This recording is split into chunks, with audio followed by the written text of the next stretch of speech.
I'm looking at it from a player's perspective when we go in and we go, okay, what is that we have to do to stop this opponent? What do we have to do? Anyone can read a stat, but you have to understand the capability of a player and how that impacts their skill sets or their tendencies will impact and or assist your team in winning or losing a part of a game.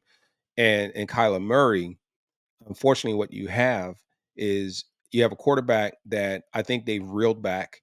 They're having him do less. They're asking him to run the ball less, and they're asking him to throw the ball more and to make smarter decisions when he does not have someone open. So, in doing that, that's going to create and make him a more effective passer, a better quarterback. It's going to make him better at controlling turnovers that he's had in the past, which has kind of been a plague with him. He can score some touchdowns, but then when you have almost equal or at least 50% of those are turning into interceptions, that's not a good ratio mix for starting QB in the NFL, especially if you're thinking about one that's going to take you into winning divisions or going into postseason play. So with Kyler Murray, the strength that Arizona is going to get with him is eliminating the mistakes, making sure that he doesn't have to run the ball. But if he does, they know he has the legs to take off and hurt a defense. But then having the patience to escape and then reset and then find guys or throw the ball away. That's all they're going to ask from him. Is very defined. Then when you get over to his running game, that's where their strength and confidence is in their offense because it's out of basically default. They're kind of one dimensional on the run side. They're one dimensional in the passing game. They have Marvin Harrison Jr. in the passing game, who is the primary target, and then they have other guys who are kind of add-ons. And then you have the running game where James Connors is going to run and carry most of that lift. And they depend on that and they will stay disciplined in it. So with the Lions defense, they're going to be targeting more. Okay, we got to stop the big play. We got to stop one guy in the passing game. But then we also have to make sure in pursuit of the quarterback that we're doing what we need to do to get to Kyler Murray to contain him, but also tackle the running back out of the backfield on our way in pursuit to the quarterback. So it's kind of a catch-all defense that the Lions are going to have to play and also contain. If they do that, I think that's going to be a big win for the Lions defense because you got two defenses that are very evenly matched in this football game. When I talk about discipline for this Detroit Lions offense, it comes down to the only way they're going to be able to get the big home run over the top. You got Jamison Williams, who everyone knows now. He's not sneaking up on anyone. Everyone knows that he has speed and that he's a big play wide receiver.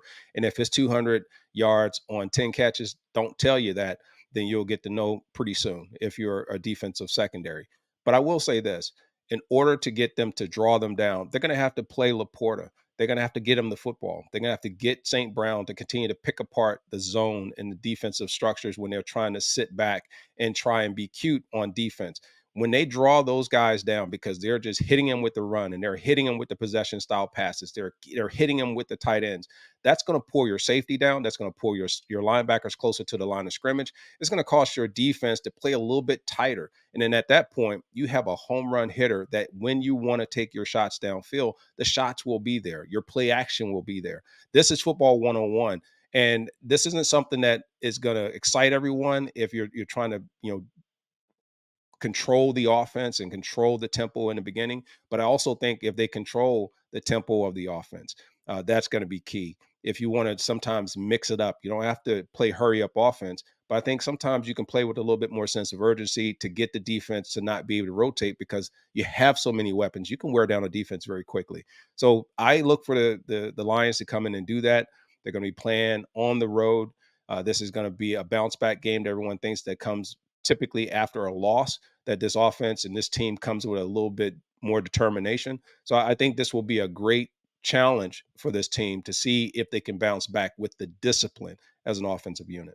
When we talk about having a guy like Sam LaPorta, who is expected to be such a big component to the Detroit Lions' success offensively, especially in the passing game, but also as a blocking tight end, he's played very well. He's been a very well-rounded young player. You don't want them to drift on you mentally and not be in a position where they're expecting to be a big part of the offense. If you look back to last season, when Sam LaPorta started to know that he was such an integral part of the offense and depended on, he was highly consistent. He was making some fantastic catches. He was getting open. He was breaking tackles. And also he was a big red zone threat. now he's been non-existing. And because of that, players sometimes, especially the young players, they have to figure out a way to get back in rhythm. The coordinator is going to have to be the one that gets him back in rhythm. The quarterback's got to get him back into rhythm, and they have to make him know that he's a part of it, even if it's on short throws, even if it's on some matchups where he's got to go up and make plays and become a playmaker, because you got to keep the confidence high with your young players. Because if you let them go down too far and become non-existing in your offense, it's harder to bring them back in, because you just can't turn on a switch and all of a sudden make them superstars again overnight. Again, like last year, Sam LaPorta built over time. His confidence built over time. So you want to not let that wane and get away. I also would look for them to also make sure that he's in combo routes, because that gives him a opportunity to be the number one or the number two or the 1A, 1B in the route tree. And all systems have that type of component. But I think there's an opportunity to spread the ball around, and it's a great problem to have when you have five guys that you can rotate in, and you can all make them the number one read or the number one thing you build your offense around. That's a great problem to have for Ben Johnson. All right, so now let's talk about the Jamison Williams effect. It is completely turned upside down the way defenses get to play the Lions offense. No longer can you sit and you just play zone coverage. No longer can you sit back and say, hey, the only guy we have to, really look out for is St. Brown. St. Brown's going to get his yards. He can disappear for a quarter. He can disappear for a half. And as we've seen, you can come back and target and retarget him, because he's so crafty and he knows how to get open. He knows how to find the zone. He knows how to make plays happen after that. But the dynamic that Jamison Williams brings is this: at any moment, you just don't know. He's a broken tackle away or a missed assignment away from hurting you, from turning that into a touchdown. Every team, every successful offense has to have a big play threat. They have to have someone that they can go to off of your mistakes, or create matchup problems, or target you at any time that they want to take a shot down the field. That's the dynamic that a confident, now experienced Jamison Williams brings, because he's playing at a level that allows the quarterback to say, I don't mind staring you down in a route and still coming to you even if you're covered. So that's the factor, the JMO factor that the Lions have now that they didn't have, that makes them even more dangerous on offense. And again, 20 yards per catch. That's big. This is the NFL, 20 yards a catch. And so if he can continue to put up stats like that and numbers like that, you want to talk about chunk plays. The ball moves down the field very quickly, and that overcomes a lot of mistakes that you may make on a first or a second down. Basically, what I look at with Marvin Harrison Jr. is, can he carry the weight of the passing game as a rookie on his back for a team that is looking to emerge and grow from last year? That's a lot to ask from a rookie wide receiver with a quarterback that you're now trying to get put into a position to make better play calls, to make better decisions with the pass, to stay away from turnovers and interceptions, and also to keep him healthy. Um, Now, when you bring in a guy like Marvin Harrison Jr., I think that's a big lift, because you can take out one player relatively easy in NFL. And the Lions defense, definitely given their secondary, can definitely take out one guy. It's just when you have multiple threats, it becomes a little bit more of a problem when they have to be challenged and pushed into a man coverage. I don't think Arizona has enough firepower. I don't think they have enough people to offset the talents that Marvin Harrison Jr. has, to be able to free him up. I think the Rams fell asleep at the wheel against them. The Lions are not going to let that happen. They're going to try and contain him. They're going to try and keep him and regulate him to smaller catches and throws, and he's going to have to get yards after the catch or break tackles. And I just don't see him having as big of a game unless someone else breaks out. And again, the running game's going to have to go. They're going to have to get the Lions sleeping in a matchup situation or problem. Otherwise, this is going to be a tough game from him. So I don't think there's a lot from a factor of what he can do solo. But I think there are some things that if you fall asleep at the wheel on him, that he can hurt you. Another key point to this game I'm going to bring up, and I'm going to give it my own little acronym. I'm going to call it OCDC. I know in Detroit we got our own saying for Coach Campbell, but my OCDC is the offensive coordinators and the defensive coordinators on both sides for both teams, being that play sequence and play mix are going to be very key, in my opinion, in this game. Every coach, every unit comes out and they have a playbook, they have play calls, they have what we have called scripted plays that you kind of know this is the way you want to start the game in sequence. And they are the plays you're going to call based on situations, circumstances, coverages, schemes, and all these things. The play sequence and the play mix is going to be big. Coordinators on both sides will have their ideal scheme, but an in-game situation, meaning while the game is actually happening real time, who makes the adjustments quickest, fastest, most effective? It's going to be the ones that come out victorious because built-in in-game management is more critical. And that's what separates your good offensive and defensive coordinators from the pack. Because on the road, in front or behind, whether it's up tempo, lower tempo, you get matchups, there's audibles, there's all these things that are happening, and it all has to be methodical. If it's methodical and if it's done against the right scheme, are you being passive or are you being aggressive in certain situations? All these things matter. All of these things make a difference. These are some of those intangibles that I think gets missed a lot of times because we often will see players make plays. We will see them get caught in certain coverages, or we'll see players running certain routes and it doesn't make sense because it doesn't match the down and the distance or the situation or the circumstance. We need to really be paying attention to how they're sequencing that in and how they're reacting to the real time in game situations and circumstances on both sides to determine who wins and who puts their team and their players in the best position to be successful.